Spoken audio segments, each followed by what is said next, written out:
Welcome back to Outriders. In this video I want to talk to you about the latest tweet on the official Outriders Twitter account, because it was mentioned to me on Discord. I went and voiced my opinions on the thread, and then all I've seen, pretty much from the typical YouTubers, is that they are happy and the game is being expanded. They're so happy for it. The game has hope. There's so much more coming and all this sort of stuff. And it's just so misleading. And I say it's misleading because if I read out what they've said, they have said, they've tweeted a lot. They actually tweeted a lot more than when I initially saw it. So the first thing they said was, we're excited to reveal that we surpassed 3.5 million unique players in our first month after launch. Then they put in all caps, thank you, and then more information including patch news here, further stats in this thread. So over 3.5 million players in a month, most used ability overall was Slow Trap,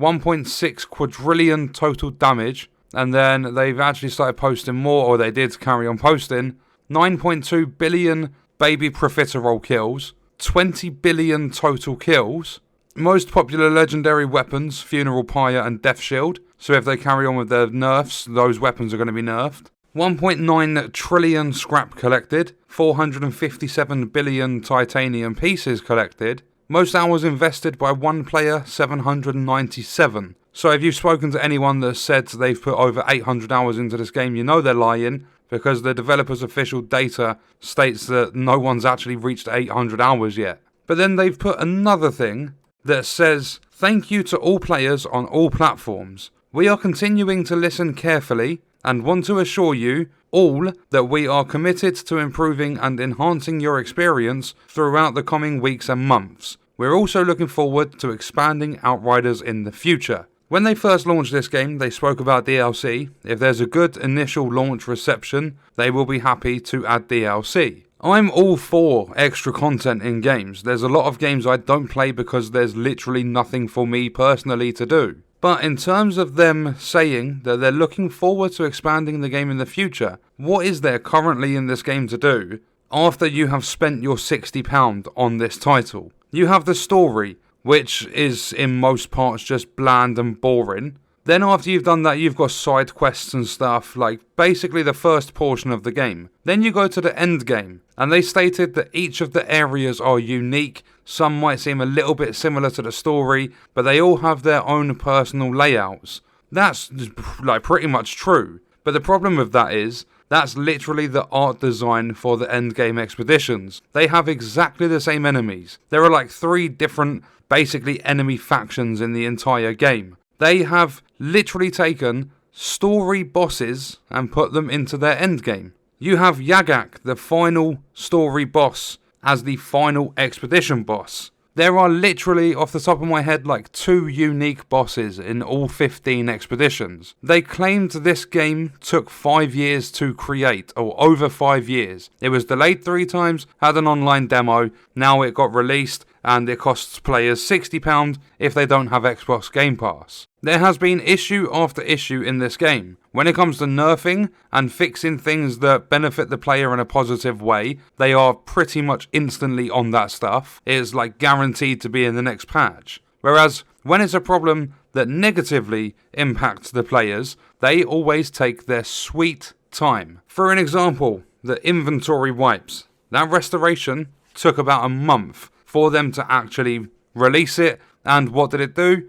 It didn't actually restore every player. There were players that were not included in that restoration, even if they fell in category A, which was you got wiped, your character couldn't connect to the servers. They now have a damage mitigation issue, and that has been ongoing for the last 2 weeks. They have an update coming, which is going to supposedly fix it, but there are sign-in issues currently affecting a lot of players on Xbox, so they can't sign into the game at all, which was a bug for PlayStation. PlayStation got fixed, it's now happening on Xbox, and they said that they're adding new telemetry into the game, or into their services or whatever, so that they are able to identify the sign-in issues, because they know that they are going to carry on after the update. So them saying they are looking forward to expanding Outriders in the future, they peaked at 125,000 players on Steam, and literally the day of me recording this commentary is the 19th of May.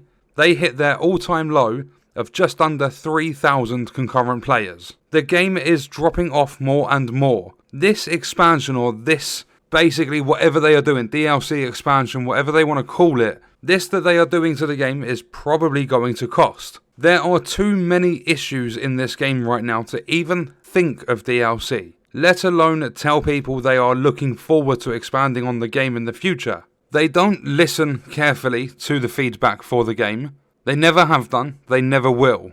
This is literally all just to try and build up hype, and I can guarantee a lot of the issues that are currently in the game will still be there and affect you during the DLC.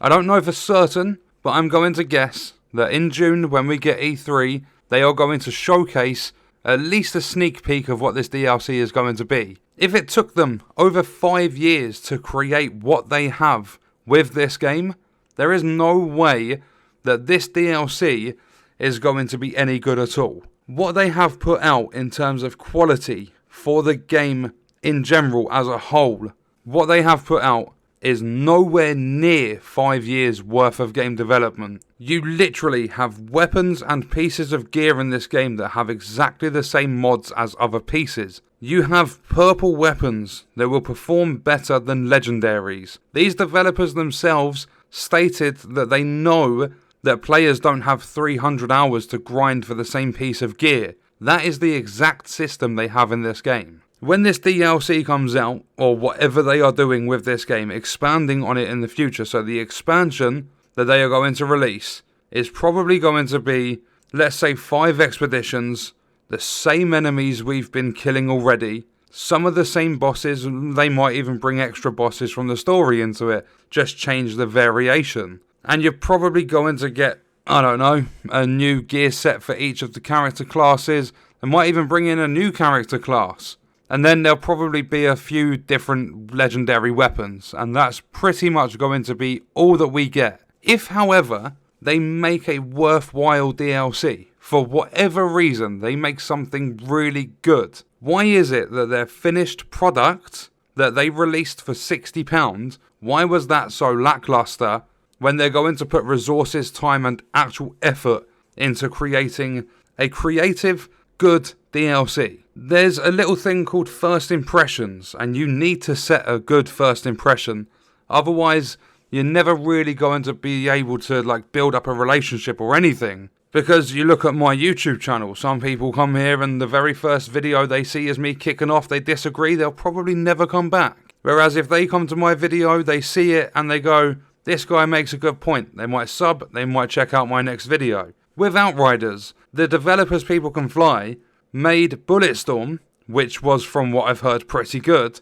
Then they made Gears of War Judgment, which I've heard is the worst game in the Gears of War series. I can't confirm that, don't know, never played it.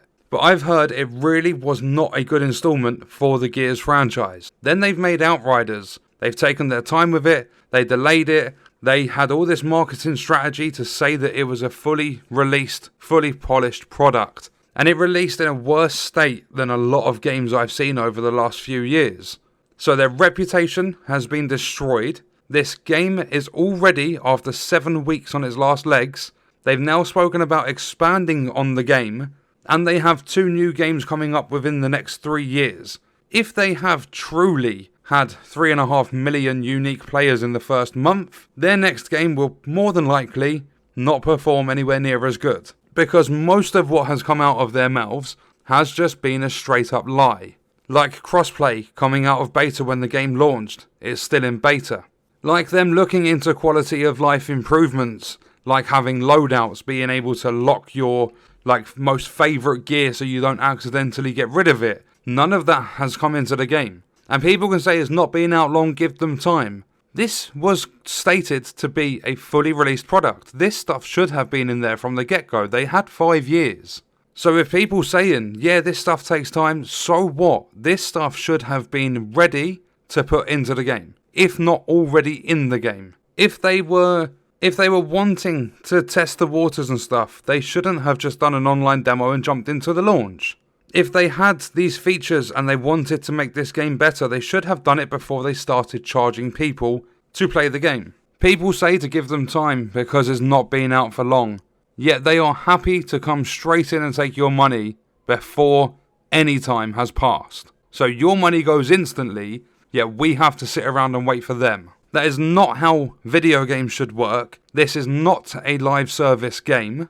And the developers also said that this is a AA title when it has a AAA price tag. Them saying they are continuing to listen carefully. No, they are not, because there are so many mods broken. You can stack mods. Some of the skills for a character class they promoted on their Twitter are broken. Even after fixes, this stuff is broken. And their process of going through patches and updates and stuff for the game is so long-winded, it's unbelievable. It goes through several QA tests, so quality assurance tests, and it comes back broken. Whenever they fix 2 things, they break 5. So with all these content creators covering that, oh, there's hope, we have extra life in this game, they're going to release stuff. No, don't promote that on your channel.